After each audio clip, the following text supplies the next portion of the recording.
सही comrade comrade रहीम जो आज के अध्यक्ष है, comrade Nilotpal Basu and all the No, which language should I speak in? Tell me. English. English? అక్కడ తెలుగులో కూడా నా మాతృభాష తెలుగు. విశాఖ స్టీల్ ప్లాంట్ ప్రైవేటీకరణ ఆపడని అక్కడ ఒక పోస్టర్ ఉంది. బెంగాల్ నుంచి నేను ఎన్నికై వచ్చాను. సారీ, আমি বাঙ্গাল থেকে আমি নির্বাচিত হয়ে পার্লামেন্ট পৌঁছলাম, তাই জন্য একটুখানি বাংলাও জানি। अब हिंदी इंग्लिश तो बोली है, तो हम पैदा हुआ हूँ मद्रास में, तो थोड़ा तमिल भी बोल लेता हूँ। तो कौन सी भाषा में बोलूँ आपको? कौन है सबसे ज्यादा, कितने? इंग्लिश। तो दोनों में ट्राई करेंगे, लेकिन पहली बात तो ये शुरू करूंगा हिंदी में, एक नारा देके फिर उसके बाद अंग्रेजी में जाएंगे। देखिए, पहली बात तो ये है कि अपने सब कॉमरेडों को सुना, आपने हालात आपको पता है क्या हो रहा है देश में।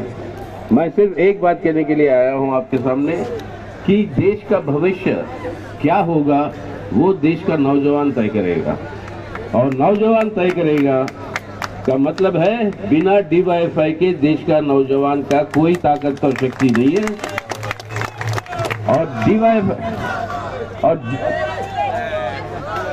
और डीवाईएफआई की जिम्मेदारी है कि तय करना हमारा देश का भविष्य क्या होगा, क्योंकि उस भविष्य पे निर्भर करेगा नौजवान का भविष्य क्या होगा।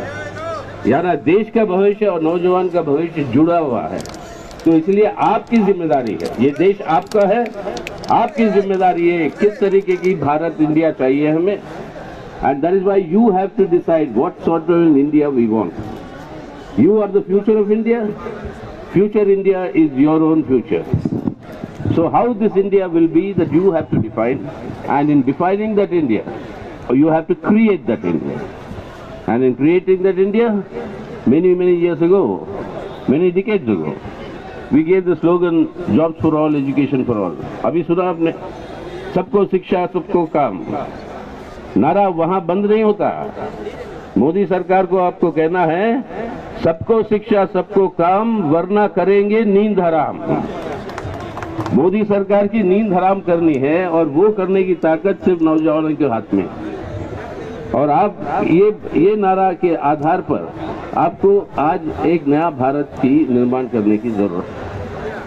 और ये क्या हो रहा है, लूट जिस तरीके से मची हुई है देश के अंदर, झूठ और फरेब के आधार पर प्रचार करते हुए, this propaganda and spin and based on untruth. Yesterday the Prime Minister was giving a bhasan saying that we are showing the way to the world and elimination of poverty in India.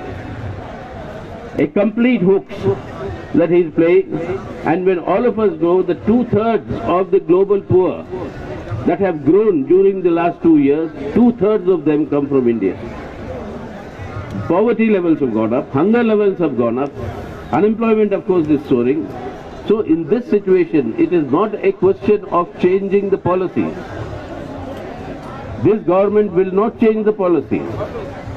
The loot of India's public sector is the property of the people of India. लोग हैं मालिक हमारे देश की public sector के, और बिना मालिक की अनुमति के कोई भी सरकार उसको बेच नहीं सकती। सरकार है मैनेजर, सरकार आते रहेगी जाते रहेगी, संपत्ति का मालिक हम हैं, आप हैं।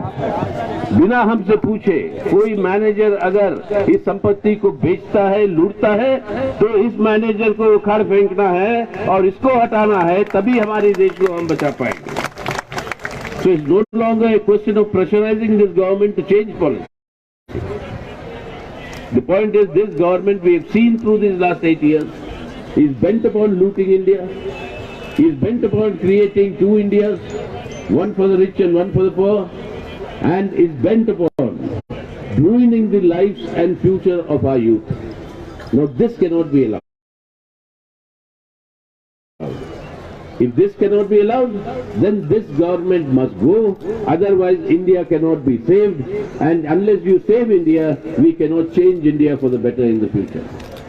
And that is why That is why today it is essential that the Indian youth stand up and fight for their rights. और इसलिए आज ये अनिवार्य है कि आपको खड़े होकर लड़ना पड़ेगा कि विकल्प है, देयर इज एन ऑल्टरनेटिव। आज जो आप दे रहे हो तकरीबन 11 लाख करोड़ रुपए, 11 lakh crores of rupees of loans taken by our big industrialists have been waived off. Instead of doing that, if that money was collected and that was invested by the government in building our infrastructure, build our roads, build our irrigation channels, build our wells in villages where there is no drinking water. If all these infrastructure facilities are to be conducted using that money with public investment, if you do that, crores of new jobs will be generated. And when all of you get your jobs, when the youth gets his jobs, start spending the salaries that it receives, that is when all your closed factories can revive. That is when the economy can revive. So the alternative is there. विकल्प सामने है, और वो विकल्प है कि सरकारी निवेश बढ़ाओ, हमारी इंफ्रास्ट्रक्चर बनाओ और करोड़ों की तादाद में नई नौकरियों की सृष्टि करो, और उसके आधार पर देश के अंदर आर्थिक जो विकास है वो विकास के लिए लोगों के हाथ में जब पैसा मिलेगा वो खर्च करने लगेंगे, ये बंद पड़े फैक्ट्रियां सब खुलेंगे और इस तरीके के आर्थिक विकास हो सकता है। ये रास्ता है सामने अपने, लेकिन ये सरकार नहीं करेगी, क्योंकि सरकार की पूरी उद्देश्य है कि लूट मचाओ, अमीर को अमीर बनाओ और उसके आधार पर सत्ता के ऊपर कब्जा करके राज करो पैसे के आधार पर। और इसलिए आज एक पूंजीपति और एक सांप्रदायिक ताकतों के बीच में एक बहुत बड़ा गठबंधन बन चुका है। There is today a corporate communal nexus that is developed. Anybody who is fighting for their rights, anybody who wants, demanding their right as a job, right to employment is yours. That right to employment, we have said extended it with our pressure to the rural areas in Darega. In the urban areas, when we want to extend it, that they are not, they won't accept it. But at the same time, when unemployment is at the highest, 1.5 crore, 1.5 crore people have been turned back from work under Rega in the last 6 months. So this is the cruel nature of this government and its policies. It is the corporate communal nexus. And they think by dividing the Indian people through communal polarization, सांप्रदायिकता की जहर और नफरत फैलाते फैलाते वो चाहेंगे कि देश के अंदर फूट के आधार पर वो अपना राज करे, और जब तक देश का नौजवान इस खेल को खुलासा नहीं करेगा, इस पोल नहीं खोलेगा, तब तक वो उनकी साजिश चलते रहेगी। यानी एक तरफ से नफरत, हिंसा की राजनीति, नौजवानों को आपके लैंप पोस्ट पे बांधकर पुलिस वाले प्लेन क्लोथ में पीटते हैं गुजरात में, बुलडोजर की राजनीति चलाते हो हमारे अल्पसंख्यकों के खिलाफ, उनके मकान है उनके दुकानों को तोड़ने के लिए, और ये नफरत पैदा करके, ये फूट पैदा करके आप अपना राज करना चाहते हो हिंसा और खून खराबे के आधार पर। This is the policies of this government, where the corporate communal nexus, one hand looting the country, the other hand destroying the unity and integrity of our country. So that is why today we will have to very clearly, you will have to take the pledge, a re-pledge, you have to reaffirm your resolve that you will save India for your own future and for the future of the rest of it. You will save India today so that in the future you can change India for the better. And that is the pledge that you will have to take today. And इसलिए हम कहते हैं आजकल बड़े गर्व के साथ प्रधानमंत्री कह रहे हैं कि अमृत काल आ गया, अमृत काल। वो कहते हैं कि अब जो है हम अमृत काल में पहुंचे। अब अमृत पैदा कैसे हुआ? समुद्र मंथन से। समुद्र मंथन जब होता है तो उससे 2 कलश पैदा होते हैं, एक कलश में अमृत था और दूसरे में विष है। ये हमारे पौराणिक परंपरा है, ये पौराणिक कहानियों का हिस्सा है। अब ये जो अमृत का कलश जब उभर के आया समुद्र मंथन से, सबसे पहले राक्षस लोगों ने वो अमृत के कलश को पकड़कर भाग गया और देवता लोगों के पास सिर्फ वो विष का कलश था। अब बड़ी परेशानी देवताओं को कि किसी न किसी तिगड़म करके वो अमृत का कलश राक्षसों के हाथ से वापस लाना है, और इसके लिए उन्होंने तिगड़म किया। वो अलग बात है, वो कहानी है, पौराणिक कहानी, वो तिगड़म क्या है वो बाद में देख लीजिए। लेकिन सवाल क्या है, आज जब मोदी जी कहते हैं कि अमृत काल आ गया, वो समय आ गया जब राक्षसों के हाथ में अमृत है। उस अमृत को राक्षसों के हाथ से उठाकर जनता के लिए, हमारे भविष्य के लिए हमें वापस लाना है, और ये काम करने के लिए देश का नौजवान और डीवाईएफआई के बिना ये संभव नहीं है। आज अमृत काल अगर लाना है तो इनके हाथ से सत्ता को हटाना है और इनको सत्ता से दूर रखना है, वरना आज के दिन ना भारत के भविष्य होगा, ना भारत को बेहतर बनाने की संदेश में हम जीत पाएंगे, ना आज भारत को बचा पाएंगे आज के दिन।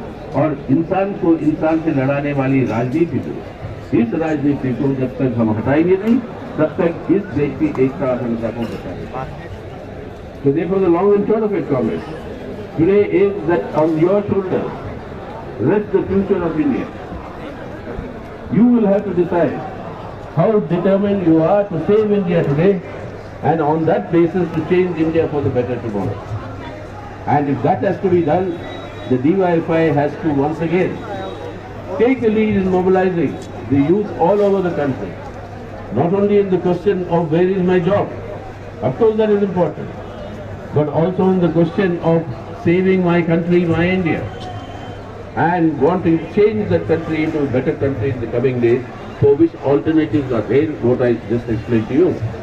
तो इसलिए आइए हम लोग सब मिलकर आज आपको यही नारा देना होगा मोदी साहब को कि सबको शिक्षा सबको काम, वरना हम करेंगे नींद हराम। सबको शिक्षा सबको काम, वरना होगी नींद हराम। बोलिए, आपको आपके अंदर वो दुर्ता है कि उनकी नींद हराम करने की या नहीं है? तो जोर से बोलिए ना, यहाँ से पार्लियामेंट तक आवाज नहीं जा रहा आपका। सब मोदी, सबको शिक्षा सबको काम, सबको शिक्षा सबको काम, सबको शिक्षा सबको काम। तो मेरी क्रांतिकारी अभिनंदन आप सबको, और इस लड़ाई को जारी रखिए, और हम आपके कंधों पर उम्मीद रख रहे हैं कि देश बचेगा, इस देश को बदलेंगे आप एक बेहतर भारत में। ये भरोसा हमारे देश के नौजवानों पे है। तो आप सबको मेरी क्रांतिकारी सलाम और इंकलाब जिंदाबाद।